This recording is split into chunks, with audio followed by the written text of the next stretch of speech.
Hey guys, it's me, Wanda, the solo traveler, and this is my official review of the 10-day Caribbean Princess Panama Canal cruise. If I had to give it a rating from 1 to 10, and I'm comparing it with other cruises that I've gone on, I would probably give it an 8. Would I recommend it? Absolutely. Why do I give it an 8? So let's start by saying the ship is not full. So some of the great things that I've experienced might be because it is not full. I understand when a ship is at capacity, the things change, right? But the ship isn't full, so that does help matters. Let's start off with this medallion. This is the princess's wearable device that allows access to your room. It's really genius. This device was designed by the developer of the Magic Band at Disney World. It's opens your door for you. So gone are the cards, which I love. First of all, it is great when it comes to embarkation. The embarkation process, I've told y'all before, so easy breezy. You do everything that you need to do online prior to embarkation and using your Medallion app, so that by the time you get to the port, you're green laned and you kind of just walk through. This device, it's got a sensor in it, so it is a tracker, and I know some people might have an issue with that. I love it. Don't have to pull it out. You don't have to wear it. You can wear it around your neck. They have the wristband. You can wear it as a watch. But once you're within a few feet of your room door, it automatically unlocks. When you are going to order something, say you're at the ice cream shop or the coffee shop, they can see who you are because they're tracking you. Okay, you might have a problem with that, but I think it's a genius idea. The reason that I give this cruise an 8, and I say 8 to a 9, the itinerary alone was great. The Panama Canal, Cartagena, Colombia, Costa Rica. I mean, just a wonderful itinerary. There's 2 sea days, 2 formal sea days, and then there's a 3rd sea day, but that is just casual. It's a gold and white day. One of the things that I really liked about this cruise is that on embarkation day, there's lunch served in the main dining room. I am not a buffet girl. Serve me. I'm on vacation, okay? So I like the fact that the dining room is open on embarkation day. And I like the fact that your room is ready when you get on the ship. You can carry your bags with you, or you can wait for them to deliver them. I had them deliver my bags. They were there within a couple of hours. I mean, really, it was a breeze to get it. The food, the quality of the food, the buffet is about what you would expect. Again, I don't really do buffets, so I didn't really expect much, and that's what I got. The dining room, I will say, in my experience, the quality of the food was a little better than most cruise lines, and the food was hotter, especially, believe it or not, lunch. The food at lunch served in the main dining room, I found to be tastier in some instances, and definitely hotter than at dinner. I don't know if it's because they maybe serve it fresh during lunch because they don't have as many. I guess most people eat in the buffet during lunchtime, and they don't have, as many customers or passengers coming through for lunch. But yeah, I appreciated their lunches. The seasoning of the food, it could be a little hit or miss. I did not do any of the specialty restaurants. There are 2 that are open on board. The other ones have been closed since COVID, from what I understand. They've not yet opened them. They are being used as overflow on the Lido deck. There are 3 main dining rooms, and they each serve the same. They have the same menu throughout the week. So, and if you are assigned to one dining room or another, I know a lot of people stress about this dine my way. Oh, I have to dine at a certain time and in one of the designated dining areas. Really, you don't. That's what they say, and I guess that's their way of, kind of trying to control the crowd. They want to make sure that, there's enough seating for enough people. But if you just show up with your crew at any of the dining rooms, really at any time, as long as they have seating available, they're going to seat you. If you go earlier or later, you're going to find that the dining room is not as busy as if you dine, let's say, between 7:30 and 8:30. That's like right in the middle of the dinner hour, so you might have a more difficult time being seated. If you order something and you don't like it, for God's sake, send it back. Ask for something else. They don't mind. You can always order more than one appetizer or entree, or you can even ask them to turn an entree into an appetizer. Or you can just order a couple of appetizers. So just because it's on the menu, you don't necessarily have to stick to the menu. And then sometimes you can ask for things that may not be on the menu. For instance, French toast for breakfast. I really never saw it on the menu, but it is something that you can order, and I actually ordered it myself. So keep those things in mind. If the worst they can tell you is no. If you ask them if they have it and they don't have it, no harm, no foul. But this is your vacation, is your cruise, enjoy. And don't be afraid to ask. Like I always say, a closed mouth doesn't get fed. The other reason I gave this cruise a high score was their customer service. I felt like the customer service was better than many of the other lines. I know everybody is struggling post-COVID. Everybody has staffing issues and supply chain issues, but I feel like they have really tried to make sure that the customer's experience is not affected, at least not too much.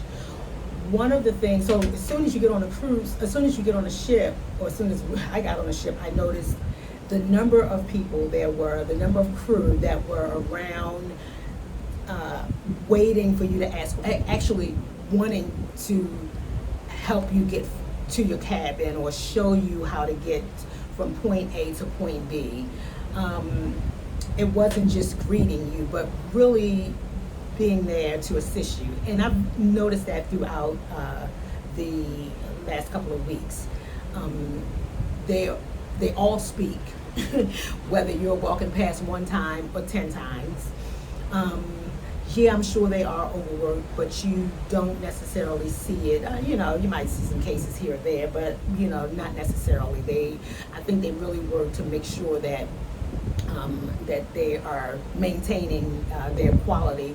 We got a phone call and a message left by the captain the day, or I think it was the night of the cruise, I think it was, that I got it, the second day, I can't remember, where the captain said, welcome aboard, and if there's anything we can do. And I noticed that even when they have the events on board, The crew, especially the officers, encourage passengers, if you have any issues, please let us know. Come to us, don't hesitate. And I like that. The officers are definitely more involved on this cruise than I've seen on any other cruise that I've been on. They're involved with the passengers, the games, the fun, the entertainment. You normally don't see that, or at least I haven't seen that in my experience. I haven't seen not the officers playing games and competing against the passengers. So yeah, just kind of letting their hair down. The cruise director, Dan France. I believe that's right. Dan France. He's the cruise director. Awesome. He was funny. He was very engaging. He was just entertaining. The entire entertainment crew was great. The shows were okay, but the entertainment crew and their shows, like they're in the Explorers Lounge every night. Actually, they'd have several shows a night. The shows were just hilarious, a lot of fun. I mean, you're on your cruise, enjoy yourself, take advantage, go to the theaters, and also hit the clubs, all the venues, especially anything that the entertainment crew is a part of. I really enjoyed the entertainment crew, this cruise. So if you haven't made a decision yet as to what to do in port, then be sure to check out Kaz's Destination Talks. It'll be sometime during the week. Just check it out on your patter. If you should miss her talks, which they are good, you want to make sure that you check it out if you don't know what you're going to do in port, because she gives some really good information. But if you miss her talks live, then you can always catch her on your TV in your stateroom. The excursions that I did was, so let's see, for Cartagena, Colombia, I did the canoe ride through it was a cultural experience, one of the local villages, which was nice. You guys already know, for Panama Canal, I got off the ship and did the old locks, which was the highlight of this entire trip. For Costa Rica, I did the zip lining, which was great. And yeah, so those were the excursions that I booked while on this itinerary. But there are many out there.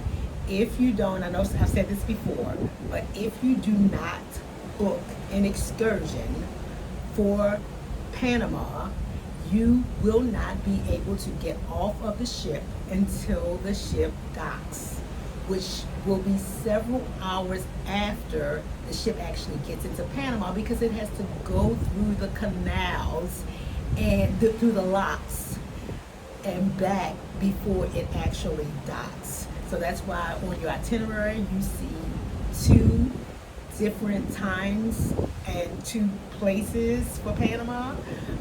The only people who are allowed off the ship during that first early morning time are those who actually have excursions planned or booked. Otherwise, like I said, you will have to wait to get off of the ship. And if you want to just see the lots from the ship, then that's fine too. But you want to make sure you get at a good spot, get there early, so that you can appreciate the lots. You can also, though, don't think just because you are on an excursion that you will miss the locks, because you're still going to watch the ship go through the first set of locks before the passengers are allowed to disembark. They'll take a shuttle to their prospective excursions, and then the ship will continue back through the locks that it just came from before it docks later on that evening. I know that can be a little confusing because it looks like you're going to be at 2 different ports in Panama, but the ship is only docking at that second port. The cabin. So I'm on deck 10, which is Carib deck. The balconies on deck 10 are extended balconies.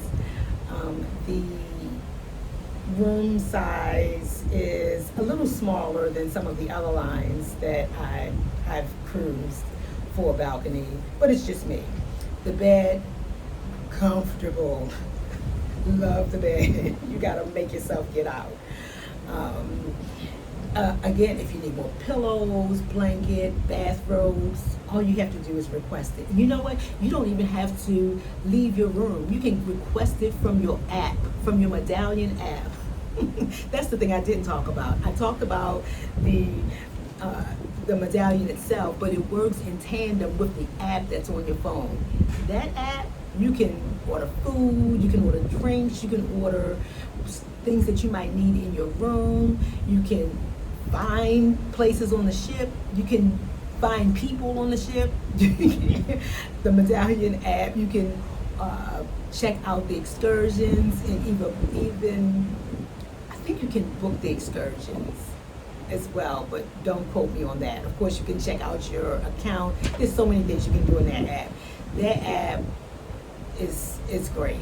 It is. So that, along with this Medallion.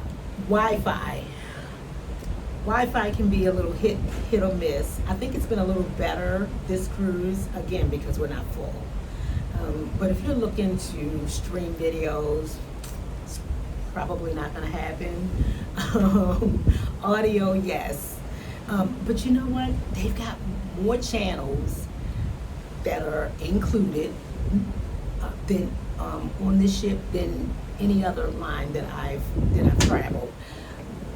Movies and all types of TV shows and series, if that's what you want to do, if you're in your room long enough to watch a movie or anything else, they've got more channels available than your average ship. I think that might be it. I'm not going to talk about the different places on the ship because I did a separate video outlining all the different little coves aboard the ship itself. But this was just to give a quick review of what I thought, or what I think, about the Caribbean Princess 10-day Panama Canal cruise. That's all for me, guys. Have a wonderful day and happy cruising. Toodles!